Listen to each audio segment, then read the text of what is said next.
नमस्कार, जय हिंद। फैक्ट तंत्र न्यूज़ चैनल में सभी दर्शकों का हार्दिक अभिनंदन। आज हम आपको एक ऐसी शख्सियत से रूबरू करवाने जा रहे हैं जिसने महिला सरपंच पद की वास्तविक गरिमा को समाज के सामने आईने में रखा। आप देखते हो कि सरपंच महिला होती है तब उसका पति, ससुर, देवर, जेठ, अगर पीयर में है तो उसका भाई, और कभी-कभी तो दूसरे लोग सरपंच का कार्य करते हैं। लेकिन राजस्थान के 33 जिलों में 1-2 सरपंच ही ऐसे मिलेंगे महिलाओं में जो खुद सरपंच और खुद सरपंच का काम अपनी कर्मनिष्ठता से करते हैं। आज हमारे साथ सविता जी राठी, गोपालपुरा सरपंच, जो हमारे साथ है, सुजानगढ़ विधानसभा क्षेत्र का ये गांव। आज विशेष कार्यक्रम के तहत आज इनका जन्मदिन भी है। सबसे पहले तो जन्मदिन की बधाई हो। बहुत बहुत धन्यवाद। जन्मदिन एक विशेष दिन होता है और आज आपका कौन सा जन्मदिन है? कितने वर्ष के हो गए आप? महिलाओं से तो उनकी उम्र पूछी नहीं जाती। फिर भी मैं बताना चाहूँगी कि मैंने 56 बसंत देखे इस धरती पे, तो 56 वर्ष पूरे हुए हैं। 56 वर्ष पूरे हो गए। देश की आज़ादी के बाद जन्मे और 56 वर्ष के जीवन का आज 55 वर्ष बीत गए। 56 बीत गए, 55 हो गए, 56 बीत के 57वां शुरू हो गया। सबसे पहले राजनीति की शुरुआत का विचार आया या प्रेरणा मिली या मजबूरी रही? राजनीति हमारी, मैं ओरिजिनली कहूँ तो हम भी वैसे ही लोग थे जो ड्राइंग रूम में बैठ के डिस्कस भले ही कर लें पर वोट देने नहीं जाते थे। पर जैसे जैसे प्रैक्टिकली जीवन का अनुभव हुआ तो ये लगा कि अगर सेवा करनी है वाकई में तो केवल एनजीओज़ में कई सामाजिक संस्थानों से जुड़ी हुई रही। शुरू से मेरा इंटरेस्ट था इसमें, लेकिन फिर ये लगा कि राजनीति के द्वारा क्योंकि हमें एक पावर मिल जाती है तो इस पावर का उपयोग अगर हम पॉजिटिव तरीके से सेवा में लें तो ज़्यादा महत्वपूर्ण है। उसी संदर्भ में मेरे परिवार की तरफ से भी मुझे यही इंसिस्ट किया गया कि अगर वाकई में एक पूरे एरिया को डेवलप करना है तो सरपंच बन के डेवलप किया जा सकता है। और मुझे भी आज के दिन मेरा यही अनुभव है कि हम सरपंच बन के एक पूरे क्षेत्र की मानसिकता, वहाँ की सोशलिज्म, वहाँ का सिस्टम, सभी को हम डेवलप कर सकते हैं। ग्रामीण एरिया है और ऐसा ग्रामीण एरिया जिसमें शिक्षा का प्रभाव बहुत कम रहा है, लोगों की सोच का भी विस्तार नहीं हुआ, और इस ज़माने में और जिस परिवार में आप पैदा हुए, जिस कम्युनिटी में आप पैदा हुए, जिस समाज में आप पैदा हुए, किस प्रकार अपने आप को मैनेज किया समाज के सामने आने के लिए? कई संघर्ष रहे और कई तरह की तकलीफ़ें और कई प्रकार के रोड़े भी रहे, पर जहाँ इच्छा शक्ति हो वहाँ ईश्वर भी हमारे साथ होते हैं। आप तो खुद पर्यावरण से जुड़े हुए हैं, तो मैं पर्यावरण की ही एक उदाहरण देकर आपको बता सकती हूँ कि जब 2005 में मैं सरपंच बनी थी, हमें कहीं कोई पेड़ दिखाई नहीं देता था और लोगों की ये धारणा थी कि पेड़ यहाँ पे हो ही नहीं सकते। किसी ने कोशिश भी की तो जिंदा नहीं रहे। लेकिन जैसे जैसे हमने पेड़ों के लिए काम करना चालू किया, लोगों में भी इंटरेस्ट डेवलप हुआ, तो जहाँ एक भी पेड़ नहीं था, आज अगर सैटेलाइट से भी आप देखेंगे तो गोपालपुरा आपको हरा भरा नज़र आएगा। लोगों में एक इंटरेस्ट डेवलप हुआ है, लोगों में धारणा बलवती हुई है और अब तो उन्हें ये समझ में आ चुका है कि प्रकृति जिंदा रही तो उनका जीवन जिंदा रहेगा। हमने अभी जो आमरण अनशन किया उसे गोपालपुरा लगभग हमारे साथ था और उनको ये महसूस हो रहा, जो हमारे अगेंस्ट में भी थे उन्हें भी ये फीलिंग थी कि हम पूरे गांव के खिलाफ वो लोग थे। तो नेचर जिंदा है तभी व्यक्ति जिंदा है, ये सोच हमने वहाँ पे लोगों में स्थापित की है और लोग इसको समझ पाए हैं। तो मैं इसी उदाहरण से समझा सकती हूँ कि इसी प्रकार से हमने हर क्षेत्र में जो है लोगों को समझाया है और वाकई में उन्हें समझ में आया है। क्योंकि आप जब करने लगते हैं दृढ़ संकल्प शक्ति से कोई कार्य, तो हो सकता है कि संघर्ष करना पड़े, पर यह संघर्ष भी ज़रूरी है। जब तक संघर्ष नहीं होगा तब तक आप अपने मंजिल तक नहीं पहुंच पाएंगे और जब संघर्षों से मंजिल मिलती है तो आपको खुशी होती है। तो आज जन्मदिन है और जन्मदिन पर आप नेता वर्ग में आते हो, विशेष वर्ग है, तो कोई आयोजन आपका देखने का नहीं मिला या इस बार आपने साधारणतः जन्मदिन मनाने का लक्ष्य किया? नहीं, मैं हमेशा ही, मेरा जन्मदिन साधारण ही होता है। हम सुबह मंदिर जाते हैं और परिवार के साथ रहती हूँ, और कोई इसके लिए हमें आडंबर की ज़रूरत नहीं है। जो भी मिलता है, जिनकी दुआएं हमें मिलती है, वो हम लेते हैं और ईश्वर को धन्यवाद देते हैं। सविता राठी जिस प्रकार बड़े बात पार्टियों की बात करें, भाजपा की, कांग्रेस की, केंद्र लेवल की, राज्य लेवल की, वैसे अगर हम सुजानगढ़ विधानसभा क्षेत्र की बात करें तो फायर ब्रांड नेता है, बोलने में, भाषण देने में, या अपनी बात दबंगता से कहने में, अपनी बात जनता के अंतिम छोर पर बैठे व्यक्ति तक पहुंचाने में। क्या आप महसूस करते हो? महसूस तो, क्योंकि शब्द जो होते हैं वे व्यक्ति के दिल तक पहुंचते हैं, और जब ये शब्द अपने साथ में क्रियात्मकता को भी लेकर होते हैं, कार्यकलाप को भी लेकर होते हैं, तो व्यक्ति को झकझोर देते हैं। हम अगर सत्य रूप में वर्क करते हैं अंतिम छोर तक बैठे व्यक्ति के लिए, और फिर उसके लिए हम शब्द बोलते हैं, तो उसे वाकई महसूस होता है कि सत्ता की भागीदारी उसके हाथों में है। और यही हम चाहते हैं। गांधी नेहरू का जो सपना था कि ये देश 70% जो गांवों में रहता है, जिनके धौरे पर बैठा व्यक्ति भी अपनी आवाज़ दिल्ली तक पहुंचा सके, ऐसी सिस्टम उन्होंने डेवलप की। तो आज हमारी ड्यूटी बनती है कि हम उनके विश्वास पे खरे उतरें। जो सत्ता के अंतिम छोर तक व्यक्ति बैठा है, उसके विश्वास पर हम खरे उतरें, और उसी के लिए हमारी सारी जद्दोजहद, हमारी कवायद, वो उसी के लिए होनी चाहिए, तभी हमारा होना फलीभूत है। बात जब आप राजनीति में आए तो सबसे पहले राजनीति में दो बड़ी पार्टियां हमारे देश में काम कर रही है अभी, भाजपा और कांग्रेस।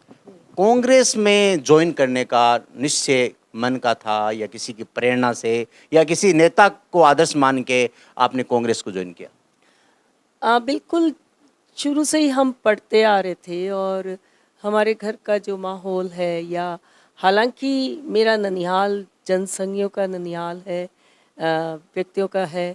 मेरे मामा खुद प्रचारक हैं आरएसएस के। पर जैसे ही हमें समझ आई, हमें ये लगा कि स्वदेश की बात करने वाले लोग, धर्म की बात करने वाले लोग, या जिस प्रकार से लोगों की भावनाओं को छूने वाली जो चीज़ें, उनका राजनीतिक प्रयोग नहीं होना चाहिए। देखिए, छोटी सी बात है, हम हमारे बच्चे को अगर इंजीनियर पढ़ाना चाहते हैं तो उसे इंजीनियरिंग कॉलेज में ही भेजेंगे। अगर राजनीति का उपयोग धर्म के लिए होता है, तो क्या हम अपने बच्चों को संत या स्वामी चाहते हैं? तब तो ठीक है, राजनीतिक परिप्रेक्ष्य में धर्म चलता रहे। लेकिन हम तो हमारे बच्चों को कहीं न कहीं आगे विकास के सोपान पे ले जाना चाहते हैं। संत और स्वामी या जो पुजारी संप्रदाय है, वो हमारे लिए बहुत ही रेस्पेक्टफुली है, हमारे लिए आदर योग्य है। वो एक अलग स्थिति है। उसके लिए धार्मिक संप्रदाय या धार्मिक से हमारे शास्त्रों में भी उनकी व्यवस्था रखी गई है कि धर्म को हम किस प्रकार से सही तरीके से, तो ये सब काम हमारे संतों का है, हमारे ऋषि मुनियों का है। तो जिसको जो काम करना है वो काम करे। राजनीति इसलिए होनी चाहिए कि देश का विकास हो, आने वाली पीढ़ी का विकास हो, जो आगे बढ़कर काम कर सके। तो उस परिप्रेक्ष्य में राजनीति का काम होना चाहिए। पर आज के समय में ये गलत हो रहा है। जिसे जो काम करना चाहिए वो काम नहीं करके दूसरा काम करने लगे, उसके रिजल्ट्स देश को भुगतने पड़ रहे। हम देख रहे हैं कि बिल्किस बानो के जो गैंगरेप हैं, जो गैंगरेपिस्ट हैं, जिनका तय हो गया था, इनका अपराध तय हो गया था, वो इन्होंने वाकई में गैंगरेप किया, आज उनको खुला 75वें अमृत महोत्सव पे छोड़ दिया गया है, और जहां निर्भया गैंगरेप को फांसी हुई है। तो ये एक बहुत ही अलग किस्म की विचित्र चीज़ जो देश में हो रही है। जीरो टॉलरेंस, कलाकारों की भूमि है बॉलीवुड, जहाँ पे कलाकार अपनी कला दिखाते हैं, उन्हें भी जाति के परिप्रेक्ष्य में देखा जाने लगा है। छोटे छोटे बच्चे हम देखते हैं जिन्हें पहले हम पढ़ते थे तो हमें पता नहीं होता था हमारे साथ पढ़ने वाले बच्चे किस जाति समुदाय के हैं, पर आज फर्स्ट क्लास का, सेकंड क्लास का बच्चा भी समझता है कि ये इस संप्रदाय का है, मैं इसके पास बैठूंगा या नहीं बैठूंगा। मैंने भी एक बच्ची की साइकोलॉजी के लिए मुझे लेकर आए थे कि आप इसे समझाएं। वो बच्ची इसलिए उसने हरे रंग की सब्जी खानी छोड़ दी कि हरा रंग माइनॉरिटी का है। तो कहने का मतलब है कि जो ये जहर का बीज डाला जा रहा है राजनीति फ़ायदा लेने के लिए, इससे देश का भला नहीं होने वाला। हम चाहे किसी भी विचारधारा से हो, देश हमारे लिए सर्वोपरि है। और राष्ट्र प्रेम जो है दिखावा नहीं है, राष्ट्र प्रेम स्वतः एक अपनी उपज है। और उसके लिए व्यक्ति को ये समझना होगा कि हमें राष्ट्र को, क्योंकि इसी राष्ट्र में हम रहते हैं, हमारे बच्चे आने वाले समय में इसी राष्ट्र में रहेंगे, तो क्या हम अपने बच्चों को जीरो टॉलरेंस का वातावरण देना चाहते हैं? तो ये सब चीज़ें हमें समझनी होगी। नहीं, मेरा सवाल ये था, कोई ऐसा व्यक्ति जो आपका प्रेरक रहा कांग्रेस पार्टी में ज्वाइन करने का? हाँ बिल्कुल, हम जब पढ़ते थे तो राजीव जी उस समय प्रधानमंत्री हुआ करते थे। हमें बहुत उत्साह होता था जब हम स्टूडेंट थे कि उनकी जो दृष्टि थी एक फ्यूचर के देश की दृष्टि थी। नेहरू जी को तो हमने नहीं देखा, राजीव जी को हमने देखा। और हम पढ़ते थे उस समय 5 पॉइंट्स पे उन्होंने बहुत ज़बरदस्त काम किया। उस समय आश्चर्य होता था किस तरह से मोबाइल भी होगा, क्या क्या कंप्यूटर भी होगा। उनकी जितनी कई बातें सत्यता धरती पर उतरी है। आज आम व्यक्ति, एक अनपढ़ से अनपढ़ महिला भी अपने हाथ में मोबाइल रखती है और गर्व के साथ रखती है। हर दुकान में कंप्यूटर है, जैसा उन्होंने कहा था। तो मेरे मॉडल के रूप में राजीव गांधी जी रहे, जिन्होंने युवाओं को मताधिकार दिया और महिलाओं को आरक्षण दिया पंचायती राज का। एक वाकई में सर्वोपरि वर्क उन्होंने राजनीति के लिए किया। तो कांग्रेस में मेरे लिए मॉडल वही रहे। वर्तमान समय में गौवंश पर जो महामारी का दौर जारी है, हजारों लाखों गायों की मौत हो चुकी है। एक सरपंच होने के नाते आप अपनी ग्राम पंचायत को किस तरह हैंडल कर रहे हो? और पशु को मरने के बाद में, चाहे लंपी पीड़ित हो, चाहे वैसे कोई गाय मर जाए, तो उसको किस तरह उसका निस्तारण किया जा सकता है? आप एक सरपंच हो, तीसरा कार्यकाल आपका सरपंच का है, तो किस प्रकार बताना चाहेंगे? हाँ, लंपी रोग वाकई में जिस तरह से हम मनुष्यों के बीच में कोरोना डेवलप हुआ था, वैसा ही गौ माता के लिए अभी ये बहुत ही भयानक रोग जो है सामने आया है। मैं इतना ही कहना चाहूँगी कि हालांकि शुरुआती दौर में इस रोग की इलाज नहीं थी, लेकिन अब कई तरह के उपचार लोगों ने डेवलप भी किए हैं और गोलियां भी आने लगी है। बुखार जो होता है, हम सबसे ज़्यादा कोशिश करें कि उन्हें गोली दे दें ताकि वो बुखार जो है कम हो जाए।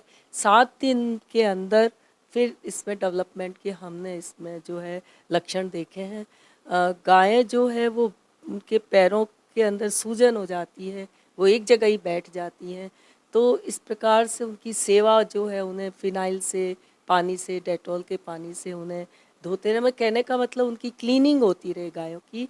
और अगर लंपी रोग की वजह से किसी की मृत्यु हो जाती है तो मेरा निवेदन है कि वो जो लंपी रोग से मृत जो शरीर है, वो एक तरह से इस रोग का बम बन जाता है, क्योंकि उससे इसके कीटाणु भयंकर तरीके से बाहर निकलते हैं, जिससे और भी गायों को इस रोग के होने की संभावना जिंदा से ज़्यादा 100% ज़्यादा बढ़ जाती है। तो मेरा निवेदन है, लंपी रोग से मृत पशु का शरीर आप दफनाएं ज़मीन में, और उस पर नमक और मिट्टी मिला के और उस पर डालें, खुला नहीं छोड़ें उस शरीर को, ताकि जो है वो रोग जो है आगे नहीं फैल पाए।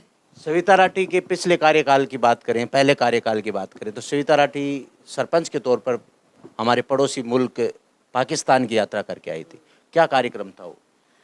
ये पाकिस्तान में चूँकि डिक्टेटरशिप है, इंडिया में हमारा लोकतंत्र है, तो पाकिस्तान ने उस समय पूरे विश्व के सामने अपने आप को लोकतांत्रिक देश साबित करने के लिए एमएलएज को तो ये नहीं कर सकते थे, लेकिन पंचायत राज का 3 सिस्टम जो इन्होंने किया, उसमें इन्होंने इनके जो 3 लेयर सिस्टम है, निजाम होता है, डिस्ट्रिक्ट निजाम हमारे यहाँ जैसे प्रमुख है, प्रधान है, सरपंच है, वहाँ ग्राम पंचायत निजाम, ब्लॉक निजाम, इस तरह से है।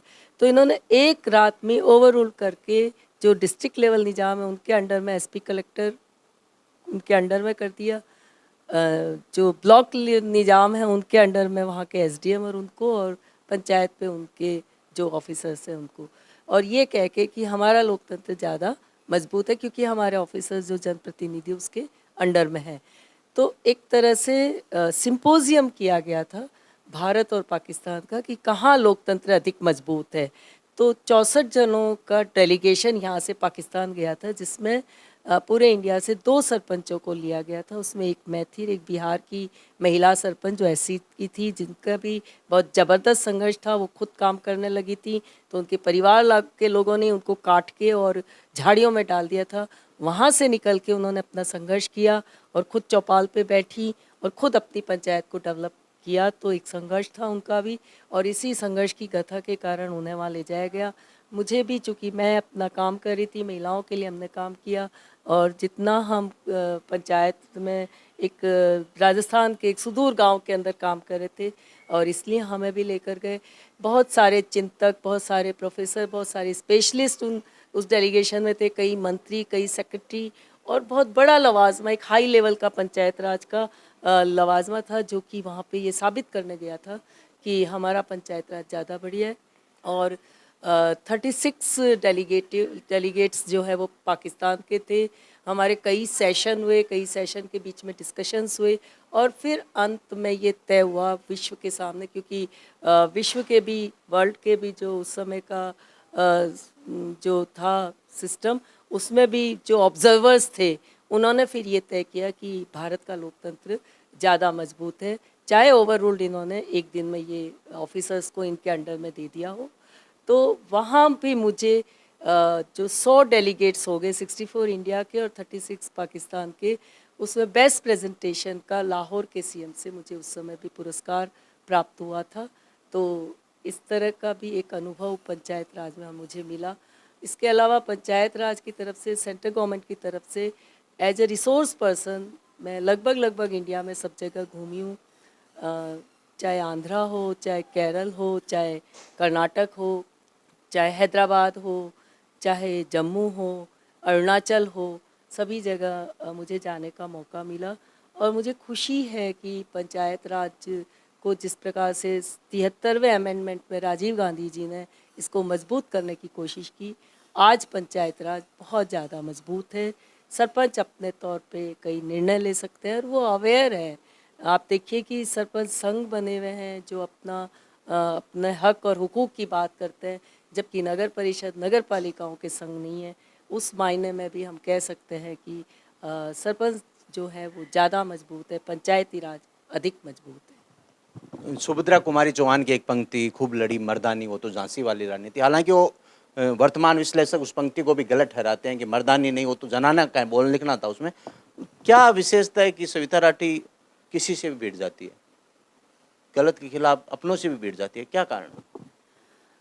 जहाँ सत्य बात हो, क्योंकि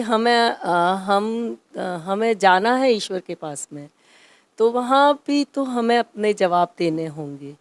इंसान जिस दिन सोच लेता है कि मुझे वहाँ जवाब नहीं देना, उस दिन वो झूठ ओढ़ सकता है, आडंबर ओढ़ सकता है, या वो ये मान सकता है मैं क्या करूँ, मेरे पास कोई ऑप्शन नहीं था तो मुझे झुकना पड़ा।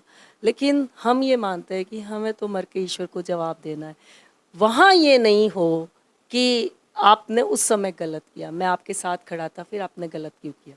तो जब वो बालाजी महाराज, हमारे माताजी महाराज, और ये तय है, मेरा अनुभव है और ये सत्य अनुभव है कि हम जैसे ही सत्य की लड़ाई लड़ते हैं, उनकी शक्ति हमारे साथ होती है, वही शक्ति लड़ाई लड़ती है। हमें लड़ने की ज़रूरत नहीं, हमें तो विश्वास करने की ज़रूरत होती है। सविता राठी ने राजनीति की शुरुआत काफ़ी वर्षों पहले की थी। आज सविता राठी 56 वर्ष पार कर चुके हैं, राजनीति में भी 20-25 वर्ष हो गए। कहते हैं राजनीति महत्वाकांक्षा का खेल है, कभी कोई महत्वाकांक्षा राजनीति में आगे जाने की?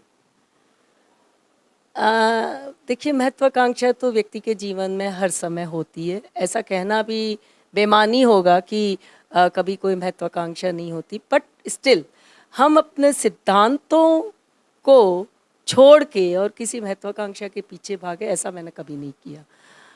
हमारे सिद्धांतों के रहते हुए अगर हमें किसी प्राप्ति होती है तो बढ़िया है, वरना मेरे सिद्धांत मेरे लिए सर्वोपरि है। ऐसे जब चर्चाओं का दौर चलता है चुनावों में, और जब कहा जाता है कि सुजानगढ़ विधानसभा सीट जब 80 से हट जाएगी परिसीमन के तहत, सरकार, केंद्र सरकार के, राज्य सरकार के नियमों के तहत, जब जनरल सीट आएगी तो सविता राठी विधायक की उम्मीदवार है?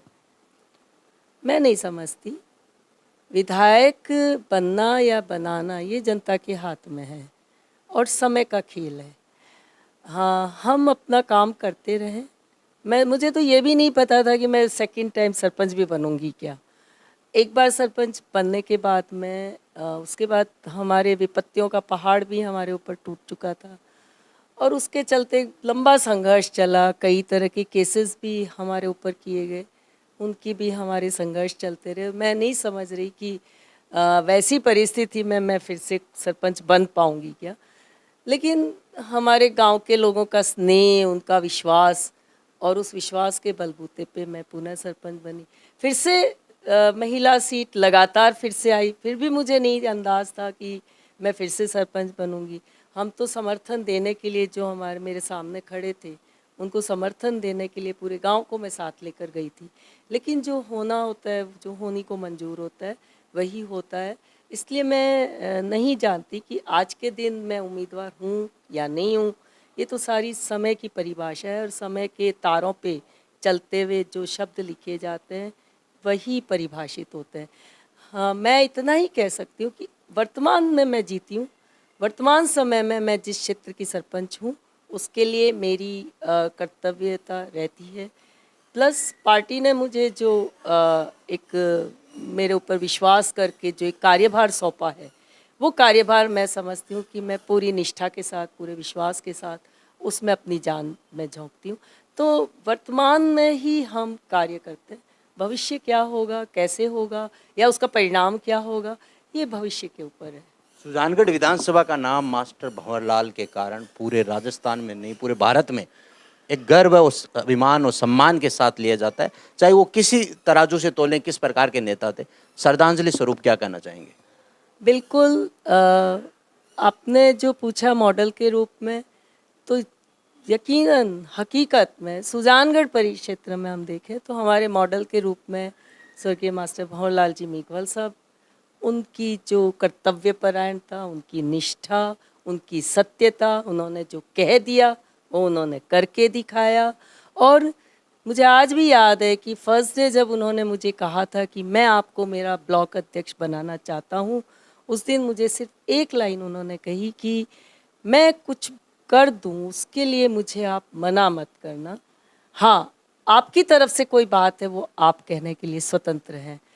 ये मुझे बहुत अच्छी लगी क्योंकि उनका एक अपना तरीका था और वही तरीका मुझे यहाँ पर जब सुजानगढ़ में आई तो बचपन में हमने राजीव जी के लिए पढ़ा, उनके वो हमारे मॉडल के रूप में रहे। लेकिन सुजानगढ़ आने के बाद में हालांकि बीच का एक दौर ऐसा भी रहा जब अचानक किसी भी तरीके से हम उनसे विपक्ष में हो गए थे, फिर भी सिद्धांततः वो हमेशा हमारे साथ रहे, हम उनके साथ रहे।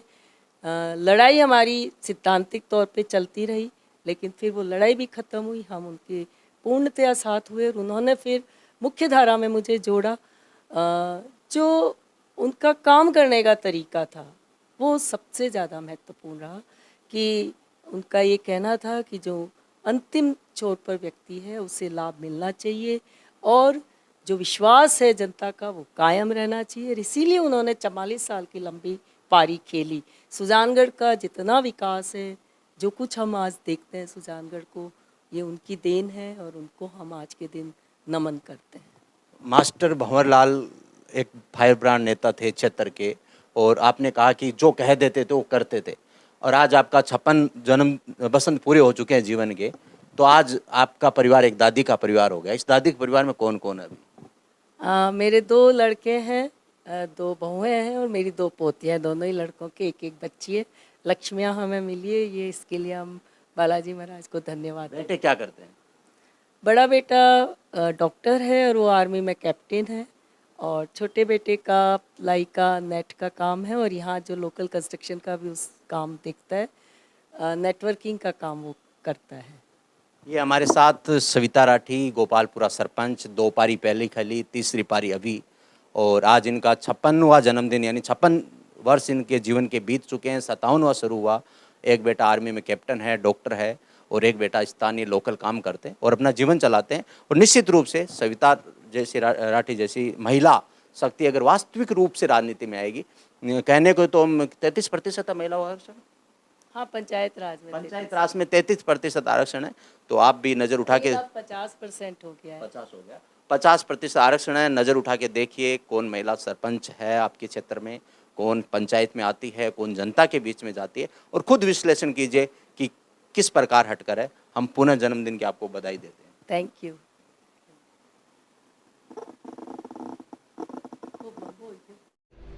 हमारा चैनल FN10 है।